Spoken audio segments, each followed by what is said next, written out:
Hello friends, welcome to my channel. Jack and Joker episode 12, அதாவது final எபிசோடுக்கு வந்துட்டோம்.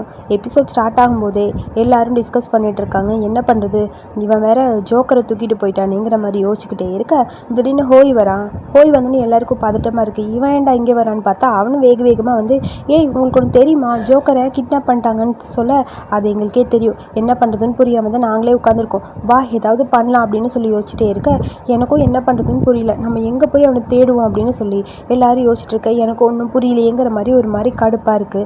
Jack அப்படியே திங்க் பண்ணிட்டுருக்கா, எல்லாரும் திங்க் பண்ணிட்டுருக்க. ஹோப் அங்கே வரான். அவங்க எங்கே போயிருக்காங்கன்னு எனக்கு தெரியும் அப்படின்னு சொல்கிறான். அவன் மேலே ரொம்ப அடிபட்டிருக்கு, நான் உங்களை அங்கே கூட்டிகிட்டு போகிறேன் அப்படின்னு சொல்ல, சரி ஓகே வாங்க எல்லாரும் போகலான்னு சொல்லி ஒரு வழியாக இவங்க 4 பேரும் கிளம்பி அங்கே போயிட்டானுங்க. எந்த இடம்னு பார்த்தா பாஸு கடத்தி வச்சுருக்க ஒரு குடோன் மாதிரி இருக்குது. அங்கே தான் இப்போ நம்ம உள்ளே போகலாம். ஆனால் போனால் கண்டிப்பாக பாஸ் அங்கே நிறைய பேர் நிறுத்தி வச்சுருக்காரு. அந்த கார்ட்ஸ் எல்லாம் நம்மளை சும்மா உள்ளே விட மாட்டாங்க. நம்ம ஒன்றா போனால் சரியாக வராது, நம்ம தனித்தனியாக போகலாம், பிரிஞ்சு போகலாம், அப்போ தான் ஈஸியாக இருக்கும். டைரெக்டாக பாஸ்கிட்ட போய் பேசுகிறது தான் நல்லதுன்னு எனக்கு தோணுதுன்னு ஜாக் சொல்கிறான். அது கரெக்டு தான், ஆனால் நம்ம இப்போ உள்ளே போகிறதுக்கே வழி இல்லையே. எனக்கு ஒரு ஐடியா தெரியும், வேணா ஒன்று பண்ணு, நீ தான் பாஸோட அடாப்டட் சன்னாச்சே, நீ டைரெக்டாக உள்ளே போகலாம், அதை வச்சு உள்ளே போகலாமான்னு சொல்ல, அப்படியே ஒரு மாதிரி கஷ்டமாக இருக்கா அருணுக்கு. எனக்கு புரியுதுடா புரியுது, நான் பாஸோட பையன்தான், இருந்தாலும் நான் என்ன பண்ண முடியும்னு சொல்ல, ஆமாம்லடா நான் அதையும் வேற மறந்துட்டேன், வேணா ஒன்று பண்ணலாம், நீங்கள் 2 பேரும் ஒன்றா உள்ளே போங்க, நாங்கள் அவங்கள டைவர்ட் பண்ண ஏதாவது ஒன்று பண்ண முடியுமான்னு பார்க்குறோம், அதுக்கப்புறம் நம்ம எல்லோரும் ஒன்றா சேர்ந்துக்கலாம், அதான் கரெக்டு, ஓகேவா அப்படின்னு சொல்ல, ஓகே முதல்ல பில்டிங்குள்ளே போகணும், நீங்கள் 2 பேரும் கிளம்புங்க, நாங்கள் தனித்தனியாக போகிறோம், ரிஸ்க் எடுக்க வேணாம், பார்த்து தான் எல்லாமே பண்ணணுங்கிற மாதிரி ஹோப்பும் சொல்கிறான். சரி ஓகே அது மாதிரியே பண்ணிடலான்னு சொல்லி எல்லாரும் டிஸ்கஸ் பண்ணி ஒரு வழியாக போகலான்னு சொல்லி முடிவு பண்ண, நான் தனியாலாம் போக மாட்டேங்கிற மாதிரி ஹோய் சொல்கிறான். ஒரு நிமிஷம் இருங்கடா வரேன் அப்படின்னு சொல்லி டேட்டோ பேக்லேருந்து ஓப்பன் பண்ணி அவனோட வெப்பன் எடுக்கிறான். அதாவது புதுசாக ஒரு ஸ்ப்ரே கண்டுபிடிச்சிருக்கான். இவன் தான் இந்த மாதிரி இன்வெர்ட்டர் பண்ணுறதுலலாம் ரொம்ப ஈஸியாக பண்ணுவானே. ஸோ இது என்னடா, இது ஒரு ஸ்ப்ரே, இது யூஸ் பண்ணால் கண்டிப்பாக நம்மளை அட்டாக் பண்ண வரவங்கள நம்ம முன்னாடி வர விடாமல் பண்ணிடலாம், ஓகேவா அப்படின்னு சொல்ல, பரவாயில்லடா நீ நிறைய கண்டுபிடிக்கிற அப்படிங்கிற மாதிரி ஹோய் அதை பார்த்து சிரிச்சிட்டே இருக்கான். இதில் என்னடா இருக்குது, அதெல்லாம் உனக்கு தேவையில்லை சரியா, இது என்னமோ இருக்குது, இது என்னோட புது வெர்ஷன் போ அப்படின்னு சொல்ல, சரி ஓகே நான் போகிறேன் அப்படிங்கிற மாதிரி ரெடியாக இருக்காங்க எல்லோரும். நாங்கள் 2 பேரும் போகிறோம், வாருன்னு போகலான்னு சொல்லிட்டு ஜாக்கும் அருணும் உள்ளே போக, என்ன பண்ணுறதுன்னு யோசிச்சுட்டே ஹோய் திரும்பி பார்க்குறேன். அங்கே ஒரு வண்டி மாதிரி இருக்குது. இந்த வண்டி நல்லா இருக்கே, இந்த வண்டியை வச்சு ஏதாவது ஒன்று பண்ண முடியுமான்னு ஹோய் அதை பார்த்து சிரிச்சுட்டு, இங்கே பார்த்தியா இரு வரேன் அப்படின்னு சொல்லி அவனுங்களை டைவர்ட் பண்ணுற மாதிரி, அதாவது முன்னாடி நிற்கிற கார்ட்ஸை டைவர்ட் பண்ணிவிட்டு அப்படியே நீங்கள் 2 பேரும் உள்ளே போயிருங்க, நான் ஏதாவது பண்ணுறேன்னு சொல்லிட்டு, வேணுனே யாராவது வரீங்களா, ஜாலியாக ரைட் கூட்டிகிட்டு போகிறேன், வாங்க வாங்க வாங்க அப்படின்னு சொல்லிட்டுருக்க. இவன் எப்படா உள்ளே வந்தான் தெரியலையே, என்ன 3 இருக்குன்னு நினைக்கிறேன், வாடா பார்க்கலான்னு சொல்லி முன்னாடி இருக்க 2 கார்ட்ஸும் அவனை ஃபாலோ பண்ணிவிட்டு அப்படியே ஒருத்தன் ஓடுறான். இன்னொருத்தர் என்னாச்சுன்னு புரியல, வெயிட் பண்ணுறேன்னு சொல்லி யாருக்கும் வாக்கி டாக்கியில் இன்ஃபர்மேஷன் கொடுத்துட்டு அவனும் அந்த பக்கம் போயிட்டான். அவன் போயிட்டானுங்க, வா உள்ளே போகலான்னு சொல்லி அருணும் ஜாக்கும் மெல்ல உள்ளே போகிறானுங்க. சீக்கிரம் வா இதோ வந்துட்டே அப்படின்னு சொல்லி ஃபாலோ பண்ணிகிட்டே உள்ளே போக, அங்கே உள்ளே போய் பார்த்தா அங்கே 2 பேர் நிற்கிறாங்க. நீங்கள் உள்ளே போகக்கூடாதுன்னு சொல்ல, நான் யாருன்னு உனக்கு தெரியலையா, என்னை யாரும் உங்களுக்கு தெரியலையா, நான் தான் உங்கள் பாஸோட பையன், என் அப்பா கிட்ட நான் கொஞ்சம் பேசணும் அப்படின்னு சொல்ல, சாரி யாரையும் உள்ளே அலோவ் பண்ணக்கூடாதுன்னு பாஸ் சொல்லியிருக்காரு அப்படின்னு சொல்ல, என்ன பாஸோட சன்னு சொல்கிறோம்ல, நாங்கள் 2 பேரும் எங்களை கூட உள்ளே விட மாட்டிங்களா, யாராக இருந்தாலும் உள்ளே விட மாட்டோம், நான் போவேன், நீ என்ன பண்ணுவியோ பண்ணிக்கோ, ஜாக் இவங்களை விட வா உள்ளே போகலான்னு சொல்ல, அவனுக்கு 2 பேரும் உள்ளே விட மாட்டேங்கிறாங்க. சாரி யாரும் உள்ளே போகக்கூடாது கிளம்புங்கன்னு சொல்ல, என்ன தைரியம் தான் என்ன பிளாக் பண்ணுறீங்க, என் அப்பாவுக்கு மட்டும் இது தெரிஞ்சது கண்டிப்பாக உங்களுக்கு பிரச்சனை தான் தெரியுமா அப்படிங்கிற மாதிரி அருண் கத்திட்டு இருக்கான். சரி ஓகே நான் பாஸ்கிட்ட பேசிட்டு சொல்கிறேன் அப்படிங்கிற மாதிரி அங்கே இருக்க ஒரு கார்டு பாஸ்க்கு ஃபோன் பண்ணி, சார் அருணும் ஜாக்கும் உள்ளே வரேன்னு சொல்கிறாங்க, விடலாமா அப்படின்னு சொல்லி கேட்க, அதெல்லாம் யாரும் உள்ளே விடக்கூடாது, அவங்க ரொம்ப பிடிவாதம் பண்ணாங்கன்னா அவங்கள உள்ளே விடாமல் நீங்கள் என்ன பண்ணாலும் பண்ணிக்கோங்க, நான் எதுவும் கேட்க மாட்டேன் அப்படிங்கிற மாதிரி பாஸ் சொல்ல, சார் அது வந்து அவன் என் பையனாக இருந்தாலும் சரி என்னவாக இருந்தாலும் சரி போ அப்படின்னு சொல்ல, சாரி உங்களை உள்ளே விடக்கூடாதுன்னு சொல்லியாச்சு. அப்படியா சரி பரவாயில்ல விடு, நாங்கள் போகிறோம், ஆனால் அதுக்கு முன்னாடி நான் ஒன்று தரேன், அதை என் அப்பா கிட்ட மட்டும் கொடுத்துருன்னு சொல்லி ஒரு பேக் வச்சுருக்கான் அருண். அதுலேருந்து ஒரு குட்டி ஹேண்ட்பேக் மாதிரி எடுத்து இதை அப்பா கிட்ட கொடுத்துருன்னு சொல்ல, இதுவா இது எங்கேயும் பார்த்த மாதிரி இருக்குன்னு 2 பேரும் அப்படியே பார்த்துட்டே இருக்காங்க. அது இந்த எலக்ட்ரிக் ஷாக் அடிச்சதுல அந்த பேக் தான், நம்ம டேட்டோ இன்வைட் பண்ண அந்த பேகு. பட்டனை அழுத்த ஆட்டோமேட்டிக்காக ஒருத்தனுக்கு ஷாக் அடிக்க ஆரம்பிச்சிச்சு. ஐயோ ஷாக்குன்னு அவன் கத்த, அவனை ஒருத்தன் பிடிக்க அவனுக்கும் ஷாக் அடிக்குது. இப்படியே மாற்றி ஷாக் அடிச்சிட்டு இருக்குது. கத்திக்கிட்டே இருக்காங்களா, என்னடா பண்ணுறீங்கன்னு அங்கேருந்து ஒருத்தன் வேகமாக ஓடி வரான். என்னடா பண்ணுறேன்னு சொல்ல, இங்கே வா உனக்கு இது வேணுமா, வரேன் தரேன்ட்டு குடுகுடுன்னு அப்படியே அருணை பிடிக்கிறதுக்காக அவன் ஓடுறான். நீ பார்த்துக்க ஜாக் நான் வரேன்னு சொல்லிட்டு அருண் வேகமாக அந்த பக்கம் ஓடி போக, நில்லுடான்னு சொல்லி அருணை துரத்திட்டு அந்த பையன் ஓட, உங்கள் 2 பேருக்கும் நான் ஹெல்ப் பண்ணுறேன், என்னால் மட்டும்தான் முடியும், பண்ணவா அப்படின்னு சொல்ல, பண்ணுன்னு அவங்க தலையாட்ட குடுகுடுன்னு ஓடி வந்து 2 பேரும் ஒரு விடுறான். 2 பேரும் தனித்தனியாக அப்படியே பிரிஞ்சு கீழே விழுந்துட்டாங்க. இப்படியே கடங்குங்கிற மாதிரி ஜாக் வேகமாக உள்ள போகிறான். பாஸ் ஜாக் உள்ளே வந்தாச்சுன்னு சொல்லி யாரோ ஒருத்தர் இன்ஃபர்மேஷன் கொடுக்க, ஓ அப்படியான்னு சொல்லி ட்ரிங்க் பண்ணிட்டு இருக்க பாஸ் அப்படியே கீழே நிற்கிற 3 பேரையும் பார்த்து பேசுகிறாரு. என்ன உங்களுக்கு புரியுதா? புதுசாக ஒரு கெஸ்ட்டு, இம்பார்ட்டண்டான கெஸ்ட்டு வர போகிறாங்க. இப்போ நம்ம ஃபன் பண்ண டைமு ரெடி ஆகிடுச்சின்னு நினைக்கிறேன். பார்க்கலாம் யார் உங்களுக்கு ஹெல்ப் பண்ணுறாங்கன்னு. உங்கள் ஃப்ரெண்ட்ஸ்லாம் உங்களுக்கு ஹெல்ப் பண்ணுறதுக்காக துடிச்சிக்கிட்டு இருக்காங்கன்னு நினைக்கிறேன். யார்கிட்ட நம்ம ஆரம்பிக்கலாம்? சேவ் உங்ககிட்டேருந்து ஸ்டார்ட் பண்ணலாமா? கேம் ரொம்ப நல்லா இருக்குன்னு தோணுது அப்படிங்கிற மாதிரி சேவை பார்த்து ஓவராக பாஸ் பேசிகிட்டு இருக்க, சேம் டைம் ஹோப் அப்படியே மெல்ல மெல்ல நடந்து வந்துகிட்டே இருக்கான். அங்கே எல்லோரும் இவங்களை தேடிட்டே இருக்க வேணும்னே ஹோப்புக்கு ஃபோன் பண்ண ஆரம்பிக்கிறாரு பாஸ். ஏன்னா சேவ்கிட்ட தானே ஆரம்பித்தாச்சு, சேவோட ஆளு ஹோப்புங்கிறத இவருக்கு தெரியுமே. ஸோ ரிங் ஆகுது, ஆனால் அவன் தப்பிச்சுக்கிட்டான் போல இருக்குது. என் ஃபோன் அட்டன் பண்ணலான்னு சொல்ல அந்த காட்ஸ் 2 பேரும் எங்கேயோ சத்தம் வருதுன்னு சொல்லி அப்படி திரும்பி பார்த்துட்ருக்காங்க. ஓ பார்க்கலாம் என்கிட்ட ஃபைட் பண்ண ரெடியாக இருக்கான் போல், அதான் உள்ளே வந்துட்டான். பட் தப்பிக்க ட்ரை பண்ணிகிட்ருக்கான். பரவாயில்ல, என்ன பண்ணாலும் சரி அவனை கண்டிப்பாக நான் பிடிச்சிருவேன். என்ன நீ ரொம்ப டிப்ரெஸ்ஸாக இருக்கியா? என்னை பார்த்து அவனுக்கு எப்படா தெரியுதுங்கிற சேவை பார்த்து அப்படியே பாஸ் ஒரு மாதிரி கத்திக்கிட்டே இருக்க வேகமாக ஃபோனை சைலண்ட்டில் போட்டு அப்படியே ஹோப் உள்ள வச்சுட்டான். அங்கே இருக்க காட்ஸ்லாம் தேடிட்டு பக்கத்தில் வராங்க ஹோப் கிட்ட. அதுக்குள்ளே அந்த பக்கம் சத்தம் கேட்க குடுகுடுன்னு அந்த பக்கம் ஓடி போயிட்டாங்க. நல்ல வேலை போயிட்டாங்களேங்கிற மாதிரி நிம்மதியாக இருக்குது ஹோப்புக்கு. அப்பா ஒரு வழியாக அவங்க போயிட்டாங்கன்னு சொல்லி அவங்களுக்கு ஆப்போசிட்டில் போகலான்னு ட்ரை பண்ண, அடுத்து இங்கே நம்ம ரோஸ் கையில் இருக்கிறத கழட்ட அப்படியே ட்ரை பண்ணிட்டு இருக்கா. சரி ஓகே, சேவோட வேலை முடிஞ்சுது. அடுத்தது யாரை சூஸ் பண்ணலாம்? ரோஸ் உன்னை சூஸ் பண்ணலான்னு நினைக்கிறேன். உங்ககிட்டேருந்து ஆரம்பிக்கலாமா? பார்க்கலாம் அப்படின்னு சொல்லி மொபைல் எடுத்து ரோஸோட அப்பாவுக்கு ஃபோன் பண்ண, அப்பா தான் ஃபோன் அட்டன் பண்ணுறாரு. நீங்கள் எங்கே இருக்கீங்க? என் பொண்ணு ரோஸ் பாவம், அவளை விட்டுரு அப்படின்னு சொல்லி அப்பா கெஞ்சுற மாதிரி பேசுகிறாரு. அதை கேட்டுட்டு ஹலோ என்ன சொன்னீங்க? உங்கள் டாட்டர் என்கிட்ட தான் இருக்கான்னு உங்களுக்கு தெரியுமா அப்படின்னு சொல்ல, அப்பா ஏன்பா இப்படி பண்ணுறீங்க, பேசாதீங்கப்பா அப்படின்னு சொல்ல, எதுக்காக ரோஸை கூட்டிகிட்டு போனேன்? ப்ளீஸ் என் பொண்ணை விட்டுரு, அவளை எதுவும் பண்ணாத. நான் உனக்கு தேவையான எல்லாமே செய்கிறேன், ஆனால் அவளை விட்டுரு. அவளுக்காக நான் என்ன வேணாலும் பண்ணுவேன், ப்ளீஸ். ஆல்ரெடி உங்ககிட்ட நான் மன்னிப்பு கூட கேட்டேன்ல அப்படிங்கிற மாதிரி அப்பா பேசிகிட்டே இருக்க ரோஸ்க்கு ரொம்ப கஷ்டமாக இருக்குது. பரவாயில்ல, ஆல்ரெடி நீங்கள் ப்ராமிஸ் பண்ணிட்டீங்க, நான் என்ன கேட்டாலும் செய்கிறேன்னு வேறு நீங்கள் சொல்லியிருக்கீங்க. எல்லாத்தையும் நான் அக்செப்ட் பண்ணிக்கிறேன். ஆனால் நான் இப்போ ஒன்று கேட்க போகிறேன், அதை மட்டும் நீங்கள் பண்ணுவீங்களா? அதை பண்ணிங்கன்னா போதும்னு சொல்ல, உனக்கு என்ன வேணும்னு சொல்லு, கண்டிப்பாக அதை நான் பண்ணுவேன். அப்பா வேணாப்பா பேசாமல் இருங்க அப்படின்னு சொல்ல, அதான் நான் சொல்கிறேன்ல, திரும்ப என்னால் எதுவும் பேச முடியாது, ஆனால் நான் சொல்கிறத நீ சொல்லணும். மாஸ்டர் நீங்கள் என்ன கேட்டாலும் உங்கள் வேலைக்காரனாக நின்று அதை நான் செய்வேன். இதை மட்டும் என்கிட்ட ஒரு டைம் சொல்லி பார்க்கலாம் அப்படிங்கிற மாதிரி பாஸ் சொல்ல, அப்பா அந்த மாதிரி சொல்லாதீங்கன்னு ரோஸ் ஒரு பக்கம் கத்திக்கிட்டே இருக்கா. சொல்லு சீக்கிரமாக சொல்லு, அப்படி சொல்லிட்டா உன் பொண்ணு நான் இப்போவே ரிலீஸ் பண்ணி விட்டுருவேன் தெரியுமா அப்படிங்கிற மாதிரி பாஸ் பேசுகிறாரு. வேணாப்பா ப்ளீஸ்ப்பா, வேணாப்பான்னு கத்திட்டே இருக்க, நீங்கள் சொல்கிற எல்லாமே நான் செய்கிறேன் மாஸ்டர், அதுக்காக என் பொண்ணை தயவு செஞ்சு விட்டுருங்க, நான் உங்கள் சர்வெண்ட்டாக இருக்க ரெடியாக இருக்கேன்னு அப்பாவும் சொல்ல, அப்பா ஏன்ப்பா சொன்னீங்கன்னு சொல்லி ரோஸ் அப்படியே உட்காந்து அழுதுகிட்டே இருக்கா. உடனே பாஸ் சொல்கிறாரு, நீ 4 ஹார்ஸ்மேனில் இருக்க, ஆனால் உண்மையாகவே உன்னை ஈஸியாக லூஸ் ஆக்கிடலாம் போல இருக்குது. சரியான முட்டாள்டா நீ. என்னோடய ஷூவை லிக் பண்ணால் கூட உன் பொண்ணை நான் விட மாட்டேன். சரியான முட்டாள் நீ. ஆல்ரெடி அவள் இன்றைக்கி சாக போகிற வெய் அப்படின்னு சொல்லி ஃபோனை கட் பண்ணிட்டு பாஸ் வில்லத்தனமாக சிரிச்சிட்டு இருக்க, எருமை மாடு நீ ஏன்டா இப்படி பண்ணுறேன்னு சொல்லி கத்திக்கிட்டே இருக்கிறாங்க நம்ம ரோஸு. பார்த்தியா அடுத்தது யாரை சூஸ் பண்ணலாம், அடுத்தது யார் இருக்கிறா அப்படின்னு சொல்லிட்டுருக்கா. சேம் டைம் அங்கே நம்ம போய் தான் காட்டுறாங்க. அந்த வண்டி ஓட்டிகிட்டு போனான்ல, எப்படியோ தப்பிச்சு ஒரு பக்கம் அப்படியே அவன் பாட்டுக்கு போய்கிட்டே இருக்கான். பின்னாடி திரும்பி பார்த்துட்டே போக திடீர்னு பார்த்தா முன்னாடி ஏதோ இருக்குது. அதில் பட்டா அப்படியே கீழே விழுந்து அவனுக்கு ஃபுல்லாக அடிபட்டுருச்சு. அதுக்குள்ளே சுற்றி எல்லாரும் இவனை பிடிச்சிட்டாங்க. என்னடா எங்ககிட்டேருந்து தப்பிச்சு போகலான்னு பார்க்குறியா? அதெல்லாம் நடக்கவே நடக்காதுன்னு சொல்லி அவங்க 2 பேரும் போய் அடிக்கலான்னு பக்கத்தில் வர, வேணாம் அமைதியாருங்கன்னு சொல்லி பேக்கெட்லேருந்து ஸ்ப்ரே எடுத்து அவங்க 2 பேரோட மூஞ்சிலேயே அடிக்க ட்ரை பண்ணுறான். 2 பேர் அப்படியே நிறுத்துடான்னு சொல்லி கத்திகிட்டே இருக்காங்க. அவன் அப்படி ஸ்ப்ரேயை கண்டினியூவாக அடிச்சுக்கிட்டே இருக்கான். அவனோட நோஸை மட்டும் க்ளோஸ் பண்ணிவிட்டு, சூப்பராக ஒர்க் அவுட் ஆகுது, நல்லா இருக்குது அப்படின்னு சொல்ல பார்த்தா திடீர்னு மறுபடியும் 2 பேர் எஞ்சி வராங்க. ஐயோ மாட்டிக்கிட்டேனேன்னு மாதிரி ஹோய் பயந்து போயிருக்க. அதுக்குள்ளே அங்கேருந்து அந்த கொசு மருந்து அடிப்பாங்கள்ல அந்த மாதிரி ஒன்று போட்டுட்டு அங்கேருந்து வேகமாக அங்கே டேட்டோ வரான். டேட்டோ வந்து எல்லாருக்கும் அந்த மருந்து அடிக்க, டேட்டோ சூப்பர் எல்லோரும் மயங்கிட்டாங்க சந்தோஷமாக ஹோய் பக்கத்தில் வரான். கடைசியில் பார்த்தா அவனும் மயங்கி அப்படி கீழே விழுந்துட்டான். அட பாவி ஏன்டா நீ இப்படி பண்ணுறங்கிற மாதிரி செம காமெடி பண்ணிட்டு இருக்கான்னு டேட்டோ. டே எந்திரிச்சு தொலைடா, நீ எப்பயுமே இப்படி தான் லூஸ் மாதிரி பண்ணுவேன் அப்படின்னு சொல்லிட்டு இருக்க. அதுக்குள்ளே ஜோக்கை தேடி கரெக்டாக அங்கே நம்ம ஜாக் வந்துட்டான்.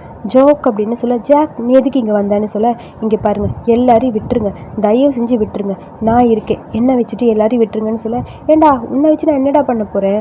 ஒன்றுமே பண்ண முடியாது சரியா, நீ எனக்கு திருப்தியாக எதுவுமே பண்ண மாட்டேன். நீங்கள் என்ன பண்ணுறீங்க, உங்களுக்கு என்ன வேணும், எனக்கு ஒன்றுமே புரியல அப்படிங்கிற மாதிரி ஜாக் ஒரு மாதிரி கத்துறான். எனக்கு ஒன்றும் நிறையலாம் வேணாண்டா, ஜஸ்ட் ஒரே ஒரு கேம் விளையாடு, என் கூட நீ விளையாடு, அவ்வளோதான் அப்படிங்கிற மாதிரி பாஸ் சொல்ல கேம் ஆகுற மாதிரி ஷாக்காக இருக்குது ஜாக்குக்கு.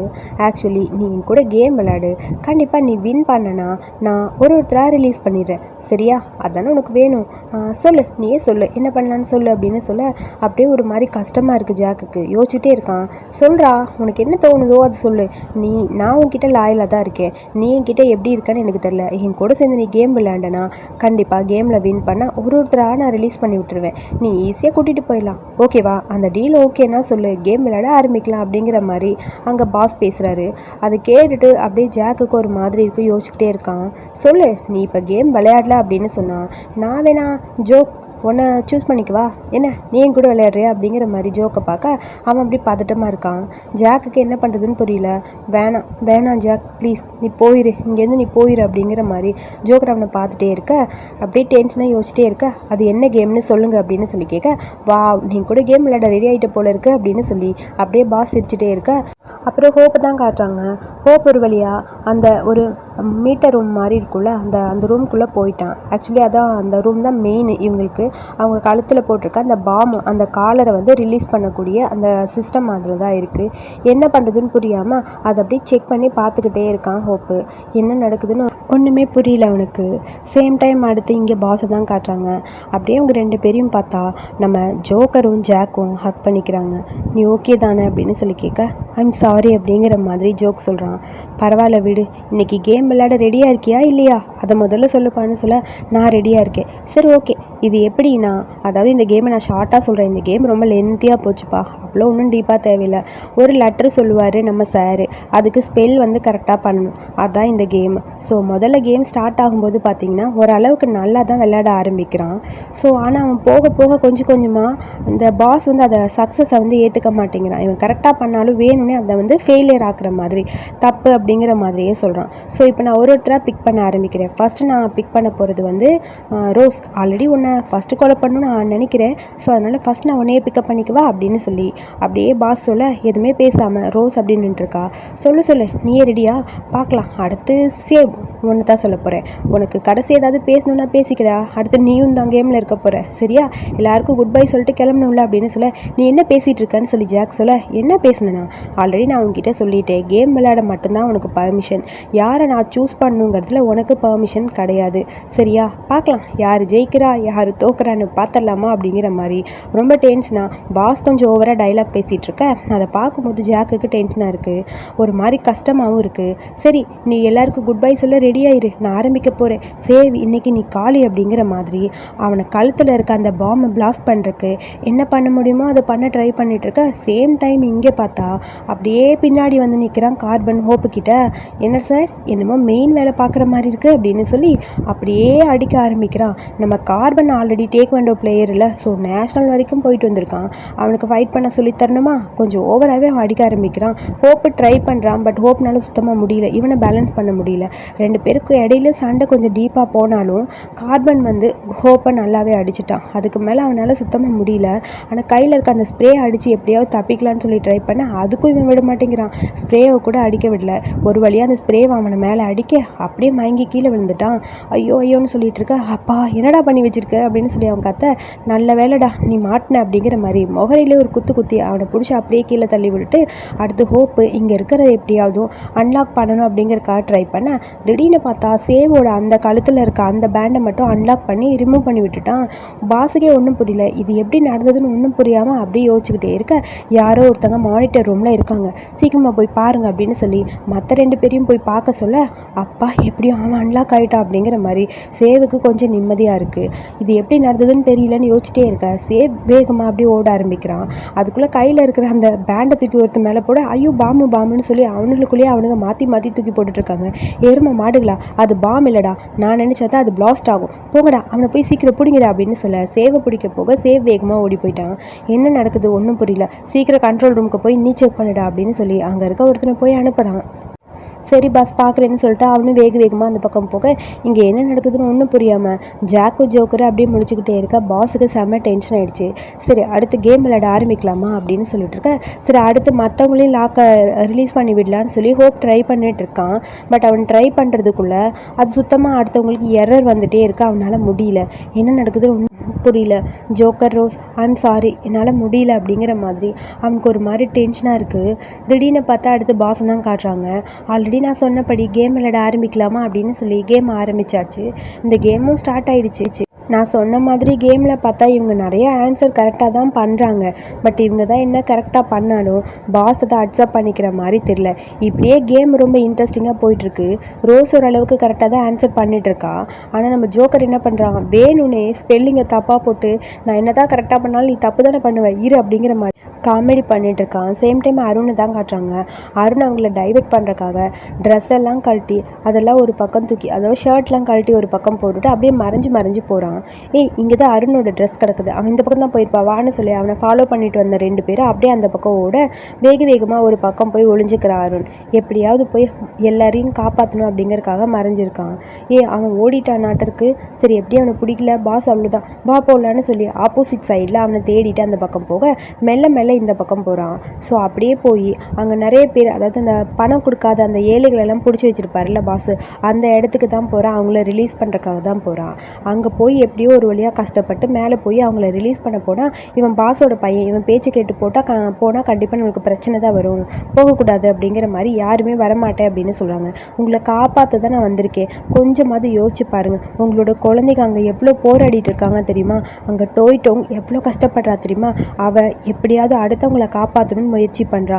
ஆனால் நீ உன் பொண்ணை பற்றி கொஞ்சம் கூட கவலைப்படாமல் நீ பாட்டுக்கு இங்கே இருக்க பார்த்தியா, நீ போராடணும், நீ ஜெயிக்கணும், மற்றவங்களோட அடிக்க முடியும் அப்படின்னு சொல்லி அருண் என்னென்னமோ பேச ஆரம்பிக்கிறான். அருண் பேசுகிற டைலாக்ல எல்லாருக்குமே ஷாக் ஆயிடுச்சு. இவனே நம்மக்கிட்ட இப்படி சொல்லியிருக்கான், நம்ம குழந்தைகளே அங்கே போராடும் போது நமக்கு என்ன அப்படின்னு சொல்லி அடுத்து வந்தவ அந்த பாடி கார்ட்ஸ் எல்லாருமே இவங்க எல்லாரும் சேர்ந்து அடிச்சு போட்டாங்க. அப்பா ஒரு வழியாக இங்கேருந்து தப்பிச்சிடுவோன்னு சொல்ல அந்த கேங் ஒரு வழியாக அங்கேருந்து அப்படியே போயாச்சு. சேவ் ஒரு வழியாக அங்கேருந்து தப்பிச்சு ஓடி வந்தான்ல, அவனால் சுத்தமாக போக முடியல, ஃபுல்லாக எல்லாம் லாக் ஆகிருக்கு. ஐயோ கார்னரில் வந்து மாட்டிக்கிட்டேனேங்கிற மாதிரி சேவ் எங்கேயாவது போக முடியுமான்னு ட்ரை பண்ணுறான். சுத்தமாக அவனால் முடியல. அதுக்குள்ளே அவனை துரத்திட்டு வந்த எல்லாரும் அவனை கண்டுபிடிச்சிட்டாங்க. என்ன இங்கேருந்து போகலான்னு ட்ரை பண்ணுறியா, அது எப்படி முடியும், கண்டிப்பாக முடியாதுன்னு சொல்ல சரி வாங்க ஆரம்பிக்கலாம் அப்படின்னு சொல்லி சேவ் சண்டை போட ஆரம்பிக்கிறான். ஸோ பாருங்க அப்படின்னு சொல்ல இவனை பார்த்தியா இவன் சண்டையாக போட போகிறான் அப்படின்னு சொல்ல திடீர்னு பார்த்தா அங்கே ஹோப் வந்து நிற்கிறான். ஹோப் நீ இதில் வராத, நீ அந்த பக்கத்தால் இவனை நாங்கள் பார்த்துக்கிட்டோன்னு சொல்ல ஏண்டா நான் எப்படிடா போக முடியும், ராக் உங்களுக்கு தெரியுமா ஆல்ரெடி நாங்கள் 2 பேரும் ஒன்றா இருக்கோம், அவன் என்னோட ஆள், அவன் மேலே ஏதாவது பண்ண அவ்வளோதான் அப்படிங்கிற மாதிரி ஹோப்புக்கு டென்ஷன் ஆகிடுச்சு. என்ன பேசுகிற நீ அப்படிங்கிற மாதிரி எல்லாரும் கேட்க அடுத்து ஹோப் அடிக்க ஆரம்பிச்சிட்டாங்க. இதுக்கு மேலே இவனையும் ஸ்டாப் பண்ண முடியாது, பாஸை நிறுத்த முடியாது, பாஸ் சொன்னதை நாங்கள் கேட்போன்னு சொல்லி அவனோட ஃப்ரெண்ட்ஸ் போல் இவங்க 2 பேரும் இவங்களே சேர்ந்து ஹோப்பை அடிக்க ஆரம்பிக்க என்ன பண்ணுறதுன்னு சேவுக்கு புரியல. ஒரு வழியாக இவங்களை அடித்து போட்டுட்டு வாடா இங்கேருந்து போடலான்னு சொல்லி கூப்பிட முடியாதுடா, நான் இங்கேருந்து வரமாட்டேன், நான் இங்கே தான் இருப்பேன் அப்படிங்கிற மாதிரி சேவ் அப்படியே ஸ்டாப் பண்ணி நின்றுட்டான். என்ன சொல்கிற, வா இங்கேருந்து முதல்ல வெளியே போகலாம், என்னால் இங்கேருந்து வெளியெல்லாம் வர முடியாது, ஜாக்குக்கு நான் ஹெல்ப் பண்ணுவேன், ஹெல்ப் பண்ணிட்டு தான் நான் இங்கேருந்து வருவேன் அப்படிங்கிற மாதிரி சேவ் சொல்கிறான். ஹோப் அவனை ஏன்டா இப்படிலாம் பேசுகிறேன், வேணாண்டா வா, மற்றவங்களையும் காப்பாற்றிட்டு தான் நம்ம இங்கேருந்து போகணுன்னு சொல்ல சரிடா உன் இஷ்டம் வா போகல அப்படின்னு சொல்லி ஒரு வழியாக இவங்க வர அடுத்து பார்த்தா அங்கே ரொம்ப கஷ்டப்பட்டு ஹோயை கூட்டிகிட்டு அப்படியே டேட்டோவில் வந்துட்டே இருக்கான். ஐயோ என்னால் முடியலடா, தலையெல்லாம் வலிக்குதுடான்னு சொல்ல ஏன்டா இப்படி பண்ணுறேன்னு சொல்லி அவனை கஷ்டப்பட்டு தூக்கிட்டாங்க. அந்த பக்கம் வர திடீர்னு பார்த்தா ஆப்போசிட்டில் கார்பன் நிற்கிறான். வந்துட்டிங்களாடா அப்படின்னு சொல்லி அப்படியே சண்டை போட ஆரம்பிக்கிறான். என்ன நினச்சிட்ருக்கீங்க 2 பேரும் இங்கேருந்து அவ்வளோ ஈஸியாக எஸ்கேப் ஆகி போக முடியும்னு பார்க்குறீங்களா, அதெல்லாம் முடியவே முடியாதுன்னு சொல்ல அப்புறம் இங்கே சண்டை வருது. இவனால் சுத்தமாக அடிக்கவே முடியாது. டேட்டோ வந்து மெக்கானிக்காக, அதாவது மேனுவலாக ஏதாவது பண்ண சொன்னால் புதுசாக ட்ரிக்கு கண்டுபிடிப்பான். ஆனால் சண்டையெல்லாம் போட முடியாதுல்ல. ஸோ அங்கே சண்டை போட ஆரம்பிக்கிறாங்க. இவங்க சண்டையில் கண்டிப்பாக அடி தான் வாங்குறாங்க. இவன் வேறு டேக்வண்டோ பிளேயர், சும்மா இருப்பானா, நம்ம ஹோப்பு பையனையே போட்டு தள்ளினவன், அவனை எப்படி அடிக்காமல் இருப்பான். ஸோ மற்றபடி டேட்டோ ஹோயெல்லாம் அடி தான் வாங்குறாங்க, யாருமே திருப்பி அடிக்கல. அப்புறம் அங்கே சேவு அப்புறம் ஹோப்பு வர மறுபடியும் சண்டை போடுறாங்க. பட் இருந்தாலும் அவங்களால ஒன்றுமே பண்ண முடியல. ஏன்னா இவன் ரொம்ப எல்லாரையுமே அடிச்சுட்டு கார்பன் சும்மா கெத்தானுன்ட்ருக்க கார்பனோட கன்னை எப்படியோ போய் கையில் எடுத்துட்டான். ஷூட் பண்ணி விட்டுடான்னு சொல்ல நம்ம இங்கேருந்து போய் முதல்ல அவங்கள காப்பாற்றலாவா அப்படின்னு சொல்லி வேகமாக மற்ற எல்லாரும் போயிட்டாங்க. அங்கே டேட்டோவும் போய் அப்புறம் கார்பன் தான் இருக்கான். ஷூட் பண்ணுறேங்கிற பேரில் ஏதோ ஷூட் பண்ணுற பண்ணுறான், ஆன்னு சொல்லி கத்துற சத்தம் மட்டும் கேட்குது. பரவாயில்ல, யாழ் கார்பன் யாரையோ போட்டு தள்ளிட்டான் போல், புல்லட் சவுண்டெல்லாம் கேட்குது. சரி நம்ம விளையாட ஆரம்பிக்கலாமா, கேம் ஸ்டார்ட் பண்ணலாமா அப்படிங்கிற மாதிரி கேம் அங்கே ஆரம்பிக்குது. ஸோ கேமில் ஒரு வேர்டும் சொல்லிட்டு இருக்காங்க. இதுக்கான அர்த்தம் என்னவாக இருக்கும்? லவ்லியாக இருக்குமா, லைஃபாக இருக்குமா, ட்ரீமாக இருக்குமா, என்னவாக இருக்கும் அப்படின்னு சொல்லி யோசிச்சுக்கிட்டே அப்படியே ஏதோ ட்ரை பண்ண பாஸ் போடுற ஆன்சரும் தப்பு தான் வருது. என்னது தப்பு தப்பாக வருது, என்னன்னு புரியல. ஏதோ நீங்கள் தப்பாக இருக்குன்னு தோணுதுன்னு சொல்லி அப்படியே பார்த்துட்டே இருக்க எல்லோரும் பார்க்குறாங்க. பட் ஆன்சர் யாருக்குமே மேட்ச் ஆகலை. இங்கே பாரு, இப்போ உனக்கு என்ன தான் பிரச்சனை, எதுக்காக எங்களை இப்படி பண்ணிகிட்டே இருக்கீங்க, எல்லாருக்கும் உங்களை பார்த்தாலே பிடிக்காது, எல்லோரும் உங்களை வெறுக்கிறாங்க, இப்படியே பவர் மட்டும் இருந்தால் போதும்னு இருந்தால் உங்களோட வாழ்க்கை இப்படியே போயிடும்னு சொல்லி ரோஸ் திடீர்னு ஏதோ டைலாக் பேச ஆரம்பிச்சிருச்சு. பாஸுக்கு ஒன்றும் புரியல. இந்த அம்மா இவ்வளோ நேரம் அமைதியாக இருந்துச்சு, மறுபடியும் எதுக்கு இப்படி பேசுகிறாங்கிற மாதிரி பார்த்துட்டே இருக்க. இப்படியே இருந்தால் எல்லாரும் உன்னை வெறுப்பாங்க, யாருமே உன் கூட இருக்கவே மாட்டாங்க, உனக்குன்னு யாருமே இருக்க மாட்டாங்க, நீ மட்டும்தான் இருப்ப, அது உனக்கு புரியுதான்னு சொல்ல. அதை பற்றி இப்போ எதுக்கு நீ பேசுகிற, இப்போ உனக்கு என்ன வேணும், இங்கே பாரு, பொய்யான ஒரு பவரை உனக்குள்ளே நீயே வச்சுக்கிட்டு இருக்க, அவ்வளோதான், முதல்ல புரிஞ்சுக்கன்னு சொல்ல. பொய்யா, என்ன பொய் சொல்லு. அடுத்தது உன் அப்பாவோட வாழ்க்கை, உன் அப்பாவோட வாழ்க்கையில் இருக்குது, அப்போ தெரியும் உனக்கு அப்படிங்கிற மாதிரி. பாஸ் நீ என்ன தான் பேசினாலும் நான் ஒத்துக்க மாட்டேன், உன்னை ரிலீஸ் பண்ண மாட்டேங்கிற மாதிரி பேசிகிட்டே இருக்க. எல்லாருக்கும் கஷ்டமாக இருக்குது. ஸோ அது அடுத்தது கொஸ்டின்கான பதில். ஸோ மாற்றி மாற்றி எல்லோரும் போட்டுகிட்டே இருக்காங்க. பாஸ் போடுற பதில் தப்பாயிடுச்சு. சேம் டைம் அடுத்து இங்கே தான் காட்டுறாங்க. அப்படியே ஹோய் கையில் கன்று வச்சுட்டு ஷூட் பண்ணவான்னு சொல்ல. கார்பன் ஷூட் பண்ணுறா பார்க்கலாம் அப்படிங்கிற மாதிரி சொல்ல. இங்கே பாரு, கண்டிப்பாக ஷூட் பண்ணிடுவேன், உனக்கு முதல்ல கன் எப்படி பிடிக்கணும்னு தெரியுமாடா, அது கூட உனக்கு சரியாக தெரியல, கையை பாரு எப்படி நடுங்குதுன்னு, இதில் நீ என்ன ஷூட் வேறு பண்ண போறியா, பண்ணு பார்க்கலாம், ஷூட் பண்ணுறா பார்க்கலாம், உனக்கு தைரியம் இருந்தா என்னோட தலையில் இந்த இடத்துல ஷூட் பண்ணுடான்னு சொல்ல. கண்டிப்பாக நான் ஷூட் பண்ணிடுவேன் அப்படின்னு ஹோய் சொல்கிறான். அதை தாண்டா சொல்கிறேன், பண்ணு அப்படின்னு சொல்லி கார்பன் அப்படியே ஹோயை பார்த்துட்டே இருக்க. ஹோய் எப்படி ஷூட் பண்ண மாதிரி அப்படியே கிட்ட போகிறான். ஆக்சுவலி அவன் ஷூட்டும் பண்ணுறான், பட் அவன் ஷூட் பண்ணுறக்குள்ள கார்பன் அப்படியே போய் மறைஞ்சிக்க. அங்கே இருக்கிற மற்ற எல்லா இடத்துலையுமே இவன் ஷூட் பண்ணிட்டான். புல்லட் பாட்டுக்கு போய்கிட்டே இருக்க, கண்ணை மூடிட்டு இவன் பாட்டுக்கு ஷூட் பண்ணிகிட்டே இருக்க. கரெக்டாக அங்கே டேட்டோட பெடக்ஸ்லேயே ஷூட் பண்ணிட்டான். ஐயோ என்னாச்சு டேட்டோ, உன்னை நான் ஷூட் பண்ணிட்டேனான்னு சொல்லி பதட்டமாக இருக்குது. வேகமாக போய் பார்த்தா டேட்டோட பெடக்ஸ்லேயே ஷூட் பண்ணியிருக்கான். நீ ஓகேவாடான்னு சொல்லி கேட்க, நான் ஓகேவா, அட அறிவு கெட்டவனே, எங்கடா ஷூட் பண்ணியிருக்கேங்கிற மாதிரி அவன் கடுப்பாக இருக்க. கார்பன் இங்கே உட்காந்து சிரிச்சிட்டு இருக்கான். இதெல்லாம் தேவைதான் அவனுக்குன்னு சொல்ல. சாரிடா, நான் வேணும்னு உன்னை ஷூட் பண்ணலடா, சாரிடான்னு சொல்லி இங்கே ஹோய் கத்திட்டே இருக்க. டேட்டோ அப்படியே மயங்கிட்டான். இங்கே பாரு, நீ தான் நல்லா ஷூட் பண்ணில, வாங்கிக்க அப்படின்னு சொல்லி கன்னத்தில் பலார்னு ஒரு அரை விட அப்படி கீழே விழுந்துட்டான். இவன் என்ன ஷூட் பண்ணுறானா அப்படிங்கிற மாதிரி சிரிச்சுக்கிட்டே அப்படியே அந்த பக்கமாக அந்த பையன் கார்பன் போக. இந்த ஃபஸ்ட்டு பார்ட்டை நம்ம இங்கே முடிச்சுக்கலாம். Second part climax part. So கண்டிப்பாக ரொம்ப இன்ட்ரெஸ்டிங்காகவும் இருக்கும், ரொமான்டிக்காகவும் இருக்கும், மிஸ் பண்ணாமல் பாருங்கள். ஸோ இந்த வீடியோ பிடிச்சிருந்தா ஒரு லைக் பண்ணிவிட்டு வீடியோ பிடிச்ச கருத்துக்களை சொல்லுங்கள். மறக்காமல் அடுத்த எபிசோடை பாருங்கள்.